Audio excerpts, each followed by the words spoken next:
আমরা আজ দেখব কিভাবে পয়েন্ট অফ সেল থেকে আমরা প্রোডাক্ট বিক্রি করতে পারি এবং প্রোডাক্ট রিটার্ন নিতে পারি। আমরা ড্যাশবোর্ডের পয়েন্ট অফ সেলে চলে যাই। ড্যাশবোর্ড, নিউ সেশন, এখানে ক্লিক দিই।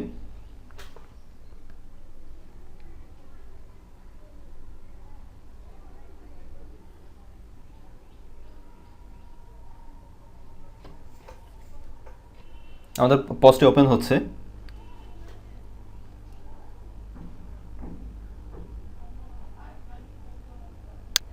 আমরা যে কোনো প্রোডাক্ট এখান থেকে সেল করতে পারি।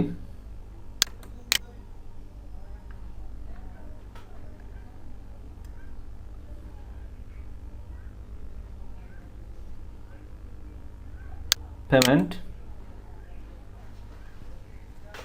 আমরা যদি অচেনা কাস্টমারের কাছে সেল করতে চাই ক্যাশে, তাহলে আমরা এখানে ক্যাশ দেখিয়ে দেব।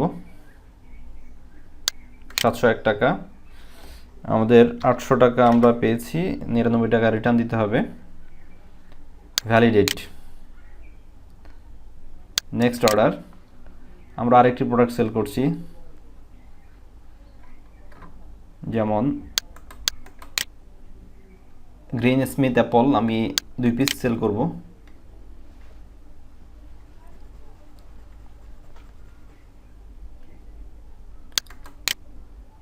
আমরা এখন আমাদের রেজিস্টার্ড কাস্টমার কাছে বিক্রি করব। Customer Abdullah, set customer, validate, cash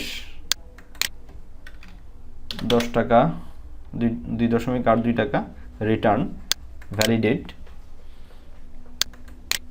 এখন আমরা প্রোডাক্ট রিটার্ন নেব।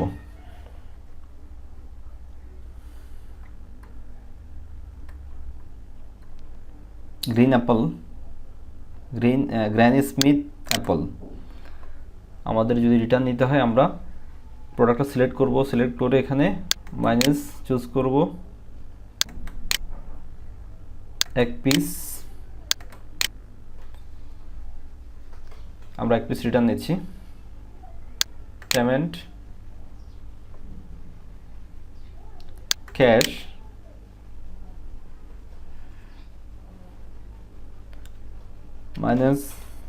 -2, আমরা টাকাটা দিয়ে দিচ্ছি।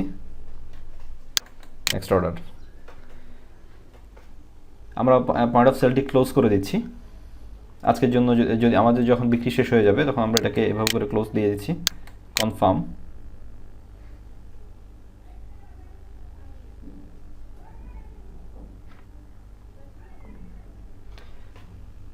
হিসাব ক্লোজ করে দিচ্ছি আজকের জন্য। ক্লোজ।